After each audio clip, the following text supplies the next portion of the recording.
Good afternoon. Let me start by saying again that we pray for all of the victims of the Key Bridge collapse and also all of their families. Our state has been grieving for 3 weeks, but for these families, I know it has felt like an eternity, and we are praying for their eternal peace. Nuestro estado lleva 3 semanas de duelo, pero para estas familias lo han sentido como una eternidad. Estamos orando por su paz. I also want to recognize our first responders and all of our emergency personnel who have been working around the clock on this 24/7 mission. We thank you all. And today, I will provide updates on the 4 directives that I've issued to our team. The first, we need to give closure to these families. Second, we need to clear the channel and open vessel traffic to the port. Third, we need to take care of all of the people who have been affected by this crisis. And fourth, we need to and we will rebuild the Key Bridge.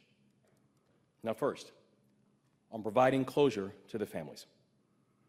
You all know that Maryland State Police recently recovered one of the missing victims. And we hope that everyone will respect the request of the family for privacy during this difficult time. In this moment, our ask is simple. Let's not lose sight of our humanity. Because weeks ago, we lost 6 Marylanders. We lost 6 sons, brothers, fathers, and we will stop at nothing, and we will marshal all possible resources to make sure that we will help to support these families and give them peace. And I want to thank members of the Maryland State Police because they never lost sight of this mission. Even as our lift operations continue, bringing closure to these families remains a priority. And our Director of Immigrant Affairs, Adriana Lee, has been in direct and constant contact with all of the loved ones of the victims. She speaks to the families and their loved ones who are missing every single day. And to Adriana, I just want to say, on behalf of all of us, thank you. Now, we currently have 30 members of state government who are assigned to helping these families in their hour of need, and that work will continue. Second, on clearing the federal channel and opening vessel traffic to the port. I want to put our progress in a sense of perspective. This operation started 3 weeks ago today, when we all woke up to realize that that bridge had fallen. And in total, we have moved around 1,100 tons of steel. That 1,100 tons of steel is 5 times the weight of the Statue of Liberty. And through it all, we have not had a single injury on the job. 3 weeks, 1,110 tons of steel, no injuries. This is an absolutely remarkable achievement. And I want to commend Unified Command for working both efficiently and also safely. Because as Colonel Pinchason has pointed out, as we learned in our military training, slow is smooth, and smooth is fast. We're on track to open a temporary 35-foot deep channel by the end of the month, and earlier today, I had another opportunity to go back out on the water with Unified Command and to watch preparations for a lift of Section 1B. Now, this is a major piece of the bridge that weighs around 300 tons. That 300 tons is about the same size as a Boeing 747. And you'll see here,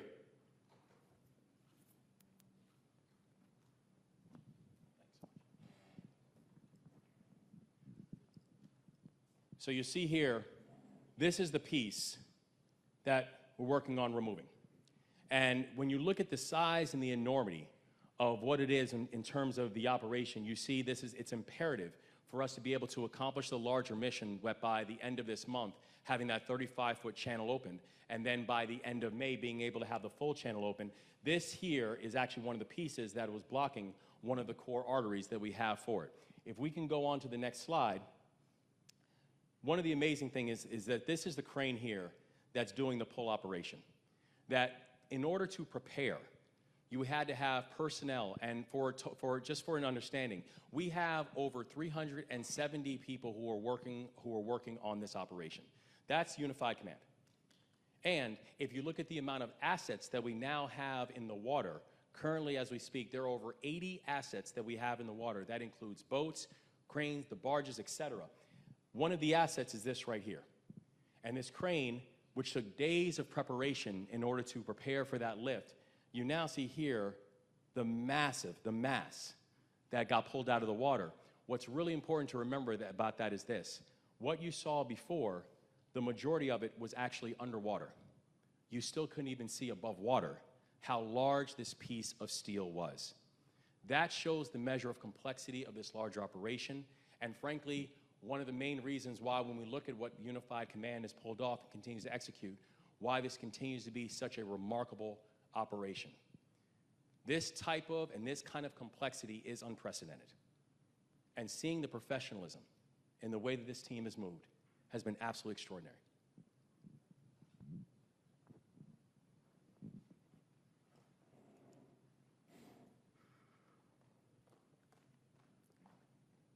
So while we are excited to report this kind of momentum that you've seen here, the thing we also know is this: the road ahead is still long. There are still many lifts that will be performed, but the same type of caution, the same type of professionalism, the same type of certainty that this type of lift, that was needed for this type of lift, that is the same type of focus and the same type of expectation that will go into every single lift that takes place. Now, third, taking care of our people.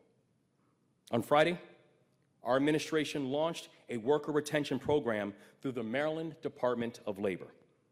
And the program is designed to help companies avoid layoffs in the wake of collapse.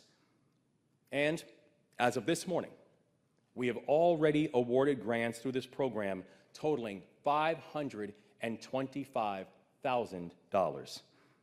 And these grants will help around 150 workers stay on the job. So if your business is at risk of laying off workers because of the Key Bridge collapse, we ask you to please visit labor.maryland.gov for more information. We are here to help. And last week, we also had the chance to launch a new website, a centralized state website that will serve as a central hub for Marylanders in search of federal and state and local support. So, if you're a business that has been affected by this crisis, our state is here to help you. If you're a worker who is struggling to make rent because of the collapse, our state is here to help you. If you're a commuter who wants to get updated on how we are responding to the traffic challenges, our state is here to help you. This type of centralized website is a central hub for you to get the information that you need and to show that our state collectively is here and has your back.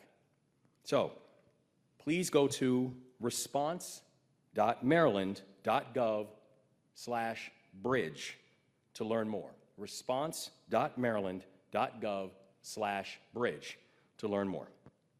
And I'm also happy to report that our 3 permanent Maryland resource centers have helped a combined 264 Marylanders since they have opened.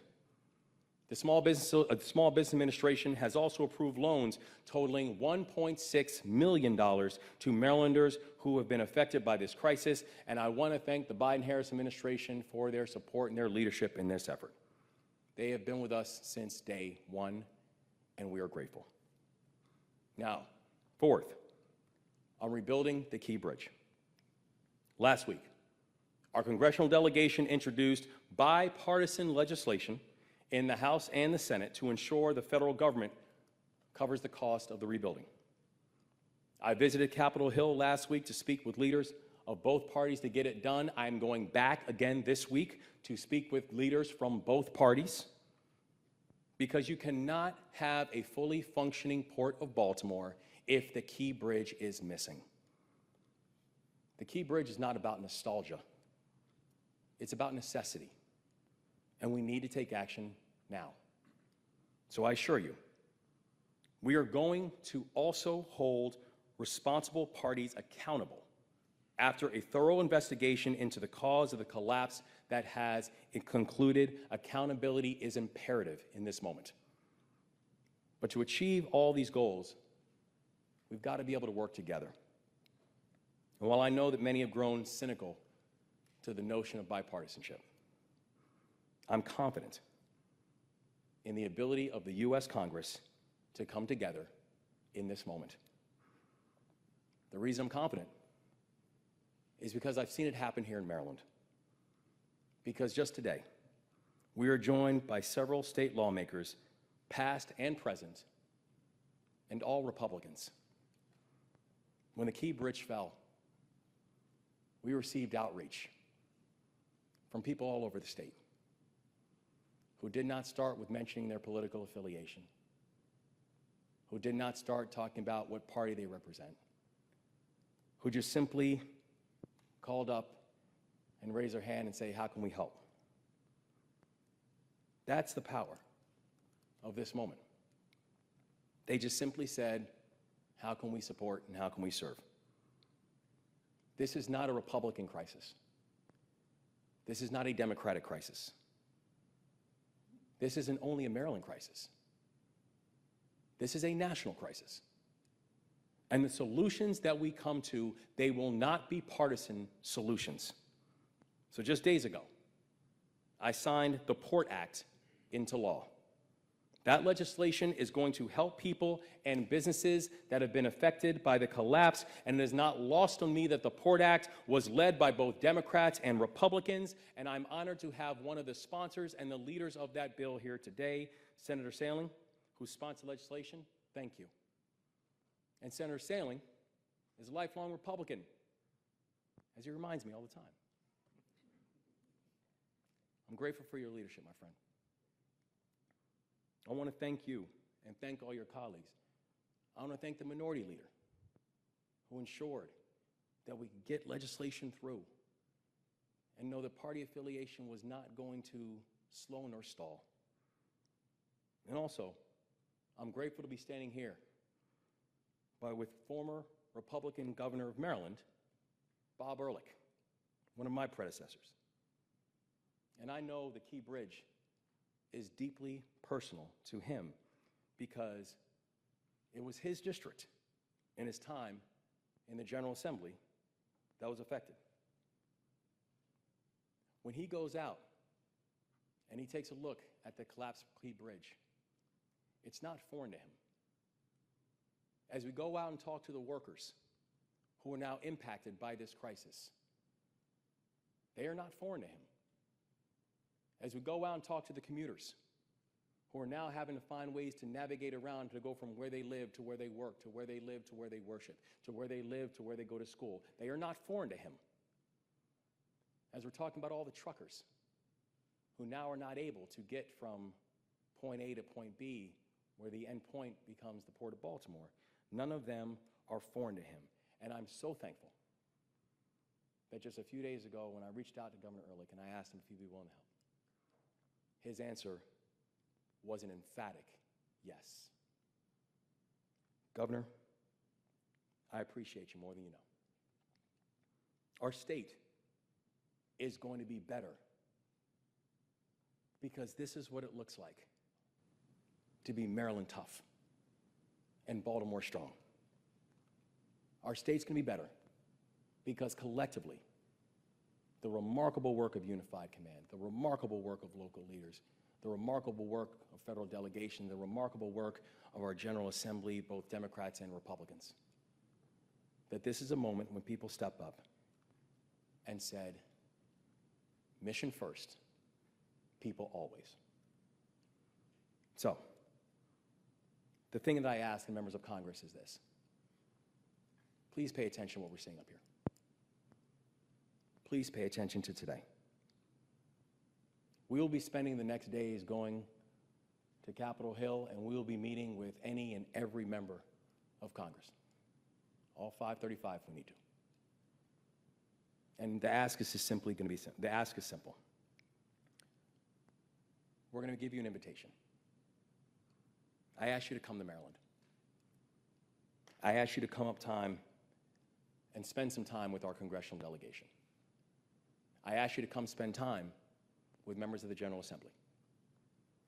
I ask you to come spend some time with me. I ask you to come spend time with members of our team. I ask you to get on the water, and I ask you to see it firsthand. I ask you to get a clear understanding of what it means to see a ship that is the size of the Eiffel Tower, that is the weight of the Washington Monument, that's sitting in the middle of the Patapsco River with tens of thousands of tons of steel either sitting on it or sitting in the bottom of the river. Come see it for yourself. And we've already had members of Congress going from Florida to Washington show up to see the wreckage. And we want to keep on inviting more. We are ready and we're willing to work with anyone and everyone to get this done, because that is the only way forward. So in a moment, I will turn it over to Governor Bob Ehrlich, and also following him, we are joined by Admiral Watson for Unified Command, Maryland State Senator Johnny Ray Saley, and Baltimore City Mayor Brandon Scott. And I want to thank all of our partners for their tireless work in making sure that we get this right. So, Governor Ehrlich, thank you so much.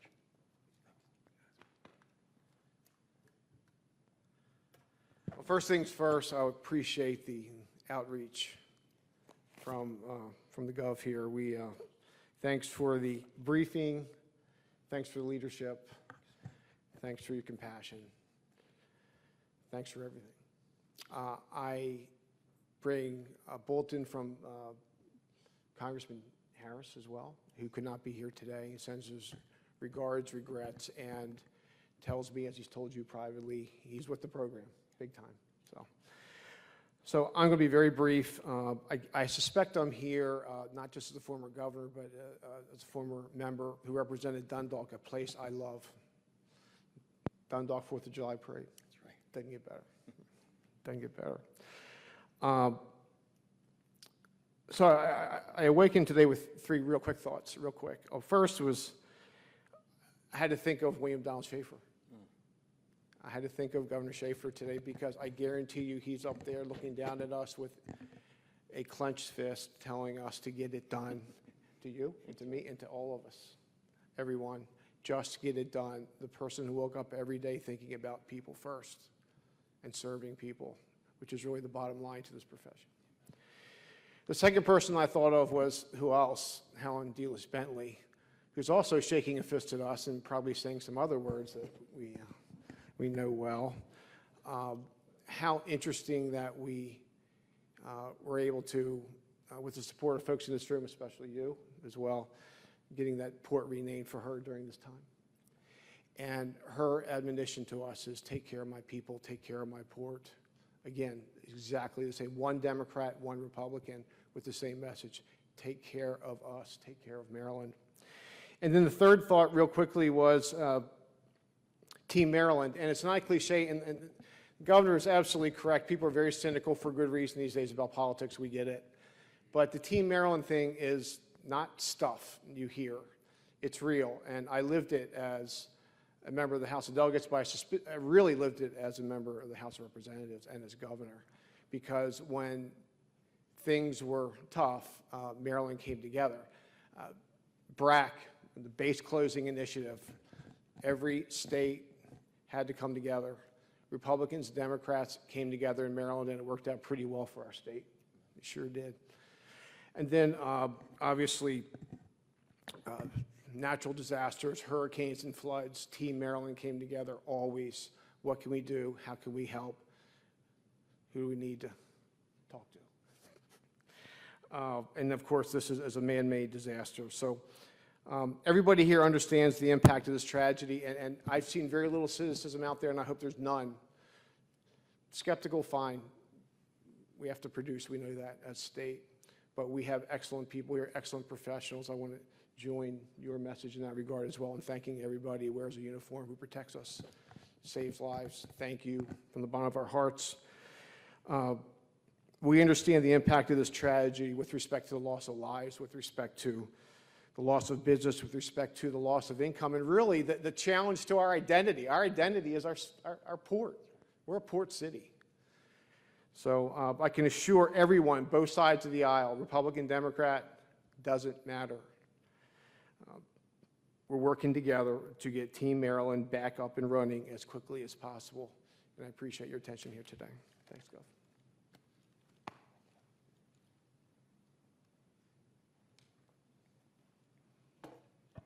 Thank you, Governor, and Governor Ehrlich as well. Thank you.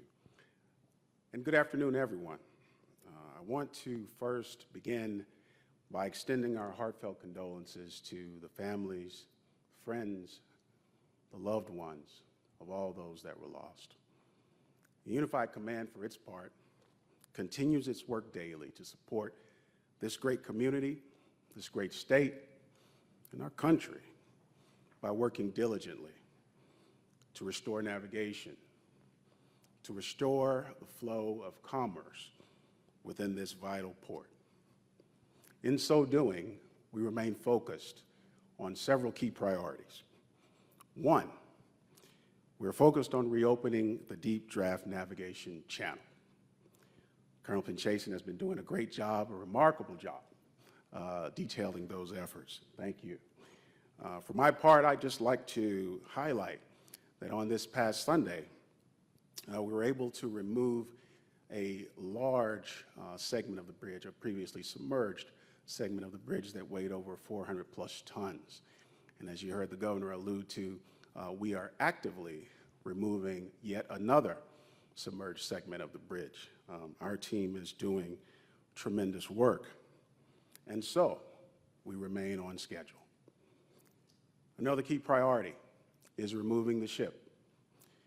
We continue to remove containers and debris from the bow of the ship, which will allow us ready access to a portion of the bridge that is lodged against the bow of the ship. Removing this piece will be critical to refloating and removing the ship, and we continue to make good progress in so doing. And then finally, we are removing the remaining bridge debris from the waterway, and the state continues to make great progress in this regard. This is challenging and complex work, as you know, and the Unified Command team has been tremendous. But I want to especially call out the Baltimoreans and the Marylanders that are the nucleus of this team. Without their dedicated effort and commitment, this team would not go. It would not work as smoothly and as effectively as it has. We often refer to the Unified Command, and when we talk about this structured network of people and professionals doing this great work, but I think it's good for us to remember that at the heart of it all is people that live and work here. And we are particularly proud to be a part of this team, and we are particularly proud to be working with these folks that live and work here who are vested in the team's success, particularly vested. So we just want to say thanks to the city of Baltimore, to the state of Maryland and its leadership for the continued and outstanding teamwork. We're going to keep focused on getting the job done. Thank you.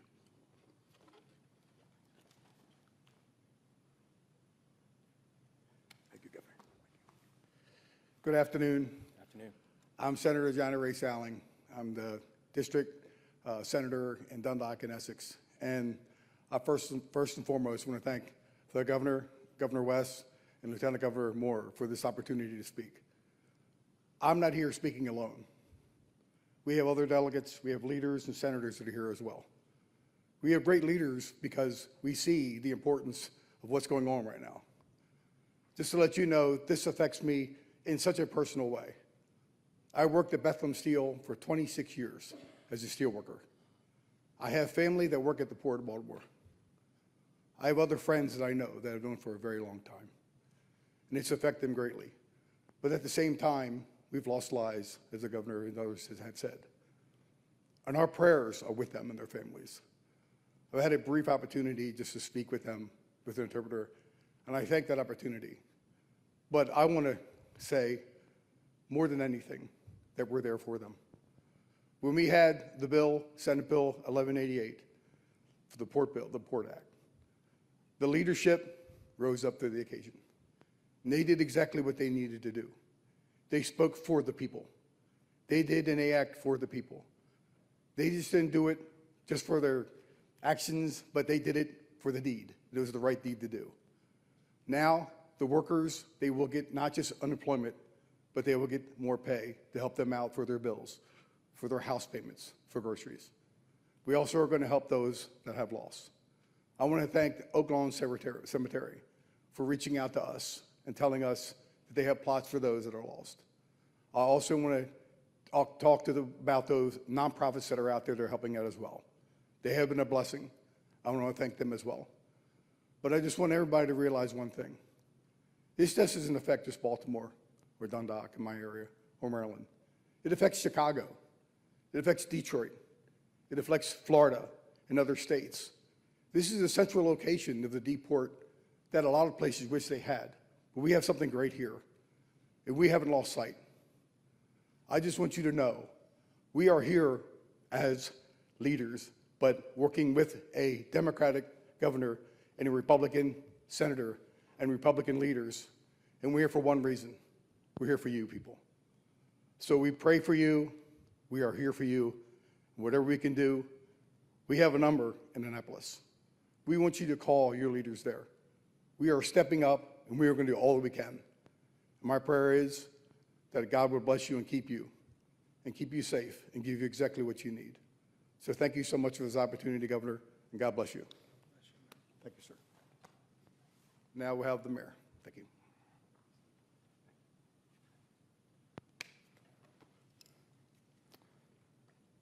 Good afternoon, Governor, Mayor Lieutenant Governor, senators and delegates, and thank you all for being here and continuing to bring attention to this work as our city, state, region, and country continue to overcome the impact. Yesterday, we always know, I start off by saying, of course, that our first and most important thoughts are going to be with those families and the prayers for them as we will continue to uplift them. A Marylander was brought home to their family who have been waiting for 3 weeks to be able to start closure and healing. The city of Baltimore grieves with them, and we will forever continue to support them, work with them, and aid them in whichever way we can as they grapple with this huge loss that they have suffered. This recovery will bring a great deal of comfort to them, but we all know that that pain and grief will continue to weigh heavy on that family and our entire community, but them most specifically for the rest of their lives. And there remain 2 families still waiting for their loved ones to come home. I know that every member of the best unified command team that I ever have seen at the state level, local level, federal level, and my counterparts in Baltimore County and Anne Arundel County is determined to make sure that every single family gets this closure, and will do everything in our collective power to ensure that that happens. And you can see that we are continuing to support these families directly and indirectly. The fund, Mr. Governor, that was set up by the Mayor's Office of Government Affairs, or MEMA, has now reached more than $650,000 into it. These funds are available to the families to cover immediate needs. MEMA continues to work alongside the Governor's Office, Baltimore County, Catholic Charities, Esperanza Center, and CASA to provide case management, and immigration legal services to the families. I want to take this opportunity to thank those nonprofits for their partnership and commitment to supporting the victims, families, and survivors. I will also note that our efforts to support workers and businesses impacted will continue. Yesterday, the applications for the wage subsidy program being conducted by the Mayor's Office of Employment Development opened. Businesses can now apply at MOED's website at oedworks.com or contact wage subsidy at baltimorecity.gov via email for assistance. Our commitment to this effort is not and will never waver. We are committed to this effort for as long as it takes to rebuild our city stronger than before and until that bridge is rebuilt. We will continue to be resilient, and I want to thank every single person, business, nonprofit, and partner across the city and the state and the country who has helped and remains committed to help in doing this work. I also want to continue to thank the partners and the leader of Unified Command and Governor Moore, our fabulous congressional delegation, and all of our counterparts in local government. And I think I would be remiss if I didn't say that you hear me say all of our counterparts, not our Democratic counterparts, not our independent counterparts, not just our Republican counterparts, all of us, because a tragedy of this magnitude never was and never will be, as long as there's breath in our bodies, to be about party politics. This is about the lives lost, the impact that is being had to Baltimore, to Maryland, to this country, to the world. And we all have a duty to work together to make sure that we rebuild Baltimore back better and stronger. Thank you very much, Mr. Governor.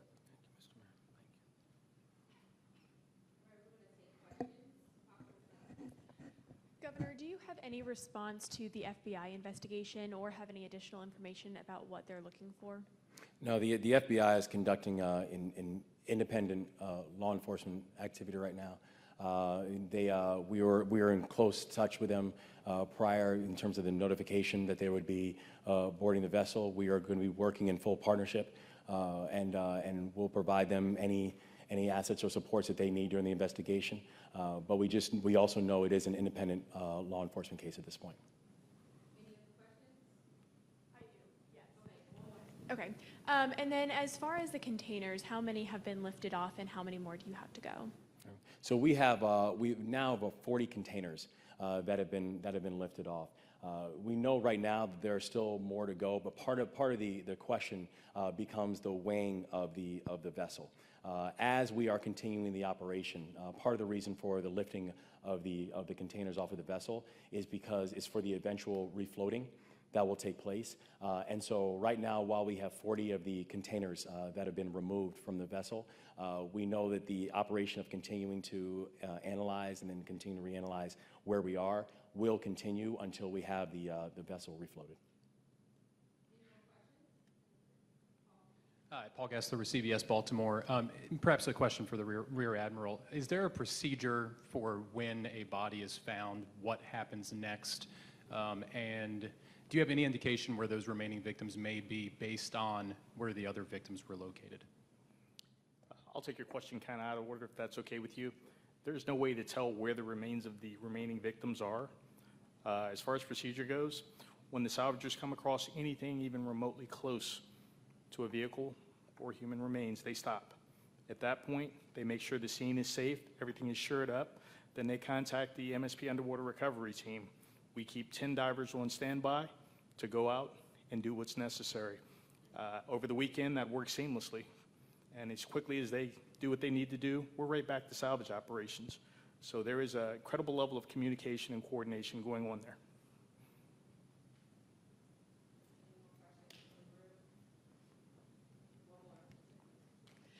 This might be a question for Mayor Brandon Scott, but for the money that has been raised for the families, have those families begun receiving that money yet?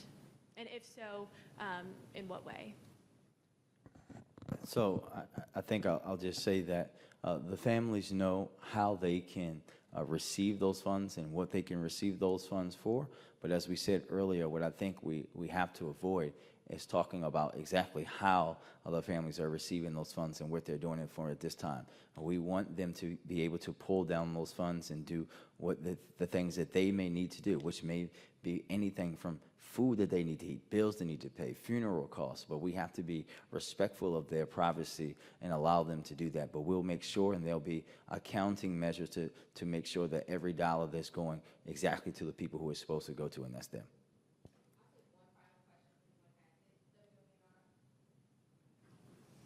Maybe I missed this, but you said 40 containers have been lifted. How many are left? Well, there were 4,000 containers that were on the Dolly when the Dolly began its initial embarkment. But there won't be a need to remove every single container before refloating the vessel. The whole point of removing of the containers now, and again, the containers when they're empty can range from upwards of 1.5 to 2 tons each container. And the Dolly had 4,000 of them on it.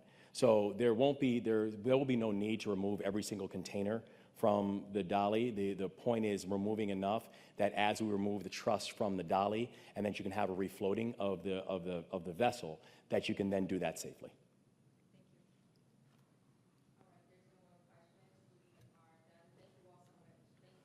Thank you. Thanks all.